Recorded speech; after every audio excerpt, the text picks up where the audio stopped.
11 सितंबर 2001, जिसे 9/11 भी कहा जाता है, को अमेरिका पर अल कायदा द्वारा कोऑर्डिनेटेड आत्मघाती हमले किए गए थे।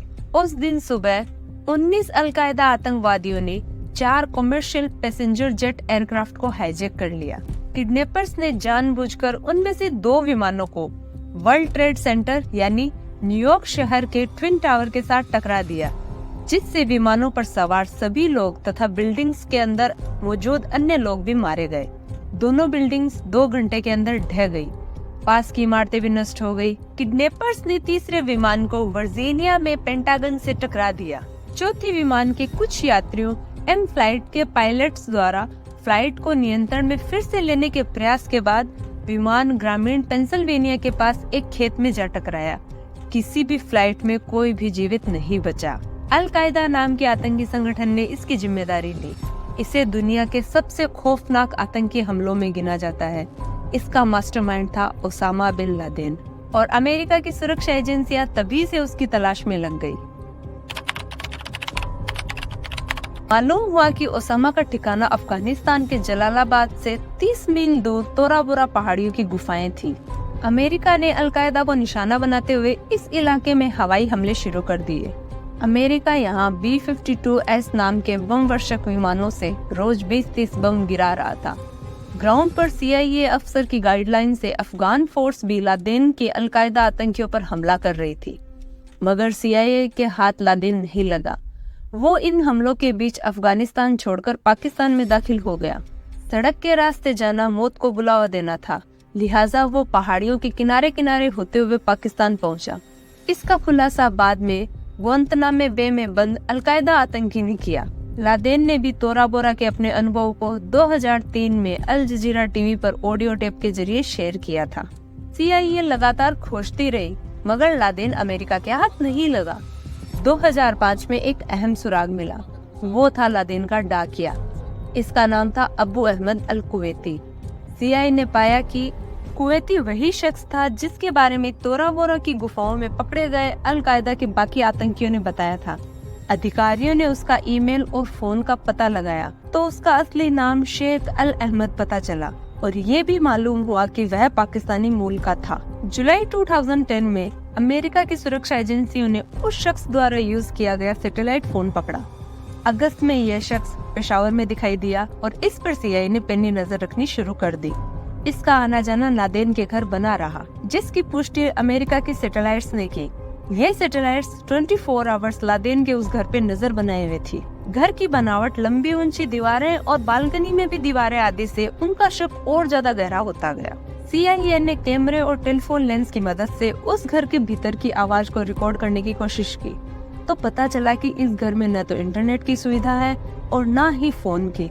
इस घर का कूड़ा कचरा भी बाहर नहीं जाता, सब कुछ अंदर ही खत्म किया जाता है। यहाँ की रहस्यमय स्थिति से इस बात की पुष्टि हो गई कि लादेन के यहाँ होने की संभावना है। फरवरी 2011 व्हाइट हाउस में मीटिंग का दौर शुरू हुआ। CIA ने पुष्टि की कि रिकॉर्ड की गई आवाजें लादेन की है। इसके बाद आगे की कार्रवाई के लिए 3 प्रस्ताव लाए गए। फर्स्ट, B-2 बम गिराने वाले विमानों से हमला। सेकंड, क्रूज मिसाइल से सीधा हमला और थर्ड, हेलीकॉप्टर से US कमांडो द्वारा हमला। पहले दोनों प्रस्तावों में नुकसान ज्यादा था, उनसे लादेन की पहचान भी पुख्ता करना मुश्किल हो सकता था। इसलिए राष्ट्रपति ओबामा की सहमति से तीसरे प्लान को आगे बढ़ाने पर सहमति मिली और कुछ मीटिंग्स के बाद तारीख तय हुई मई 2011। 1 मई 2011, समय रात के 11:30 बजे। अफगानिस्तान के जलालाबाद के एयरफील्ड से 2 ब्लैक हॉक हेलीकॉप्टर्स ने पाकिस्तान की ओर उड़ान भरी। कुल 23 अमेरिकी नेवी के जवानों के साथ एक दुभाषी अहमद और बुलेट प्रूफ जैकेट पहने बेल्जियम शेफर्ड नस्ल का कुत्ता केरो भी था। दोनों हेलीकॉप्टरों ने बिना रोशनी किए और कम से कम शोर के साथ पाकिस्तान के पहाड़ों के ऊपर उड़ान भरी। रेडियो से संवाद भी कम से कम रखा गया और विमान के भीतर भी लगभग शांति का माहौल था। उड़ने के 15 मिनट के भीतर दोनों हेलीकॉप्टर पाकिस्तान की सीमा में दाखिल हो गए। उन्हें पाकिस्तान बॉर्डर से 120 मील दूर एबटाबाद शहर के एक घर में रह रहे आतंकी ओसामा बिन लादेन को खत्म करना था। दोनों ब्लैक हॉक हेलीकॉप्टर एबटाबाद में उत्तर पश्चिम से घुसे और लादेन के घर के ऊपर मंडराने लगे। हेलीकॉप्टर के गेट पर मार्क नाम के चीफ पेटी ऑफिसर घुटने के बल बैठे थे। पीछे करीब 11 कमांडो हाथ में दस्ताने पहने ओसामा के घर पे उतरने के लिए रस्सियां बांधकर तैयार थे। वो मार्क के निर्देशों का इंतजार कर रहे थे। लादेन के घर के बाहर पहुंचते ही पायलट ने हेलीकॉप्टर को थोड़ा नीचे किया, फिर उसे अनहोनी का अंदाजा हो गया। हेलीकॉप्टर का पिछला हिस्सा ओसामा के घर की बाहरी दीवार से जा टकराया। उसमें सवार 11 कमांडो मरते मरते बचे।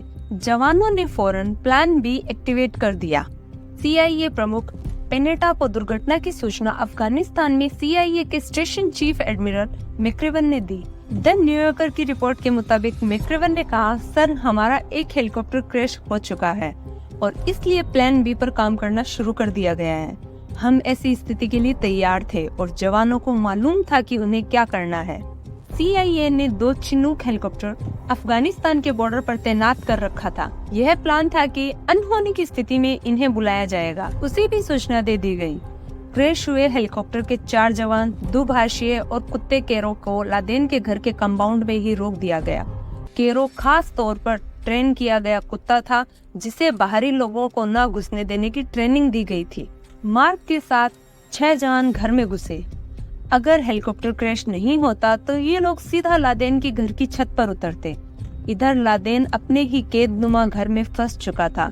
उसने सुरक्षा के लिए अपने घर की बालकनियों के बाहर भी दीवार बना रखी थी। कमरों के दरवाजे लोहे के थे और खिड़कियां भी कम थी, इसीलिए बाहर क्या हो रहा है ये देख पाना भी संभव नहीं था।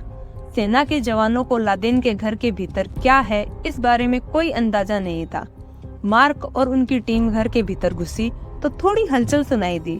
जवान आवाज की तरफ गए और पहले तल्ले की कमरों की तलाशी ली। दूसरे तल्ले पर जाने वाली सीढ़ियों को लोहे के दरवाजों से बंद कर रखा था। अमेरिकी जवानों को शक हुआ तो उन्होंने गेट पर विस्फोटक लगाकर उसे तोड़ दिया। वो ऊपर बढ़ने लगे और अचानक उन्हें लादेन का 23 साल का बेटा खालिद गर्दन टेढ़ी करके झांकता हुआ दिखा। 2 जवान ने उसे गोली मारी और वह सीढ़ियों पर लुढ़क गया। इसके बाद तीसरी मंजिल पर जाने का रास्ता भी मिल गया, जहां ओसामा बिन लादेन का कमरा था। तीसरी मंजिल की आखिरी सीढ़ी पर नेतृत्व कर रहे जवान को वो दिखा जिसका अमेरिका को दशकों से इंतजार था। सीढ़ियों पर अंधेरा था, मगर नाइट ग्लास पहने जवान ने देखा कि सामने एक दाढ़ी वाला लंबी कदकाठी का आदमी लगभग 10 फीट दूर एक कमरे के दरवाजे के भीतर से झांक रहा है। सैनिक उसकी तरफ बढ़े तो उसने झट से दरवाजा बंद कर लिया, लेकिन घबराहट के कारण लादेन ने कुंडी नहीं लगाई। दरवाजा एक धक्के में खुल गया और कमरे के अंदर था ओसामा बिन लादेन। कमरे के भीतर लादेन की 2 पत्नियां भी मौजूद थी। उनमें से उनकी 5वीं बीवी अमल अल फतेह ने खुद को लादेन के आगे कर दिया। लादेन के इस ऑपरेशन पर किताब लिखने वाले पीटर बर्गेन के अनुसार लादेन के बेडरूम में कई AK-47 और मकारोव मशीन पिस्टल थी। लादेन घबराहट के कारण बंदूक भी नहीं उठा सका। उसकी पत्नी ने जब खुद को आगे किया तो भी लादेन ने विरोध नहीं किया। जवानों ने पहले उसकी पत्नी के टखने पे गोली मारी और वह गिर गई। सामने खड़ा ओसामा बिन लादेन निहत्था था। उसने सलवार कमीज पहन रखी थी और सिर पर इबादत के दौरान पहने जाने वाली टोपी थी। सामने खड़े जवान ने उसके सीने में 5.56 mm की गोली दाग दी। जैसे ही वह पीछे की तरफ गिरा, दूसरे जवान ने गोली उसके सिर पे मार दी। यह गोली ठीक उसकी बाईं आंख के ऊपर जाकर लगी और सैनिकों ने कहा, जेरोनिमो जेरोनिमो जेरोनिमो। इस मिशन के शुरू होने के दौरान कुछ कोड बनाए गए थे। उनमें से एक कोड था जेरोनिमो। इसका मतलब था लादेन मिल गया। व्हाइट हाउस में अचानक से CIA की टीम को एक्शन फील्ड में जेरोनिमो सुनाई दिया। इसके बाद फिर एक आवाज आई, जेरोनिमो EKIA, यानी दुश्मन कार्रवाई में मारा गया। गोली मारने के बाद लादेन के शव को सीढ़ियों से घसीटते हुए नीचे लाया गया। सीढ़ियों पर लादेन का खून गिरता रहा। इसी बीच लादेन को मारने वाले 4 जवानों ने दूसरी मंजिल की छानबीन की। हाथ में प्लास्टिक की थैलियां लेकर जो भी जरूरी चीजें मिली भरना शुरू कर दिया। कमरे से फ्लैश ड्राइव, CD, DVD और कंप्यूटर हार्डवेयर इकट्ठा किए। उन्हें वह सोने के धागों से बना ओवरकोट भी मिला जो वह वीडियो बनाते वक्त पहनता था। अब बात सारी आकर यहाँ रुक गई कि मारा गया इंसान लादेन ही है या कोई और। तय हुआ कि शिनाख्त करना जरूरी है। इसी बीच चिनूक हेलीकॉप्टर भी आ गया। इस बार हेलीकॉप्टर में एक डॉक्टर भी आया। उसने लादेन के शरीर में सुई चुभोई और डीएनए के लिए सैंपल निकाला। डीएनए के 2 सैंपल निकालकर दोनों हेलीकॉप्टरों में अलग अलग भेजा गया। क्रैश हुए ब्लैक हॉक हेलीकॉप्टर को भी नष्ट करना जरूरी था। पायलट ने हथौड़ी से कॉकपिट के भीतर के पैनल, रेडियो एंड अन्य चीजों को तोड़ दिया। इसके बाद उन्होंने एवियोनिक्स सिस्टम, इंजन और रोटर हेड के पास विस्फोटक रखे और उसे उड़ा दिया। इधर लादेन के शव को हेलीकॉप्टर में लादा गया। एक जवान ने तस्वीर खींचकर व्हाइट हाउस भेजी, जहां चेहरा पहचानने वाले एक्सपर्ट्स की मदद से पुरानी तस्वीर के साथ मिलान करना शुरू कर दिया गया। इसके बाद लगातार 40 मिनट तक तेज रफ्तार में उड़ते 2 हेलीकॉप्टर्स अफगानिस्तान के जलालाबाद में लैंड कर गए। तब अमेरिका में शाम के 6 बज रहे थे और पाकिस्तान में देर रात के 2 बजे थे। 3.5 घंटे के इस ऑपरेशन के बाद डेड बॉडी की पहचान जरूरी थी। अफगानिस्तान में CIA के सबसे बड़े अधिकारी एडमिरल मैक्रेवन ने लादेन की बॉडी को देखा। उन्हें मालूम था कि लादेन की लंबाई 6 फुट 2 इंच थी। उनके पास कोई इंची टेप नहीं थी। उन्होंने इसी कद के एक अमेरिकी सैनिक को उसके बगल में लेटाया और लादेन होने की पुष्टि की। इसी बीच लादेन की तस्वीर की मदद से भी उसकी पहचान की पुष्टि हो चुकी थी। लादेन की मौत के बाद उसकी लाश को दफनाने की जगह समुद्र में बहा दिया गया। अमेरिकी अधिकारियों के मुताबिक सऊदी अरब ने शव लेने से इनकार कर दिया। लादेन के मारे जाने के बाद अमेरिकी राष्ट्रपति बराक ओबामा ने पूर्व राष्ट्रपति जॉर्ज बुश को याद करते हुए कहा कि जैसा बुश ने कहा था, हमारी जंग इस्लाम के खिलाफ नहीं है। लादेन को पाकिस्तान में एबटाबाद शहर के एक कंपाउंड में मारा गया। 1 हफ्ते पहले हमारे पास लादेन के बारे में पुख्ता जानकारी आ गई थी। उसके बाद ही कंपाउंड को घेरकर एक छोटे ऑपरेशन में लादेन को मार गिराया गया। यह 10 साल की शहादत की उपलब्धि है। हमने कभी भी सुरक्षा से समझौता नहीं किया।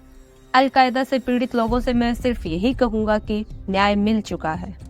तो फ्रेंड्स, आतंकी सरगना ओसामा बिन लादेन के खिलाफ अमेरिका द्वारा किया गया ये ऑपरेशन आपको कैसा लगा?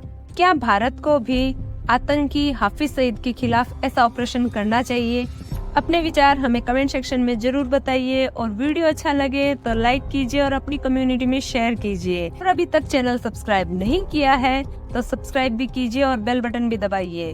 तो मिलते हैं आपसे एक नई जानकारी के साथ एक नए वीडियो में। तब तक के लिए जय हिंद, जय श्री राम।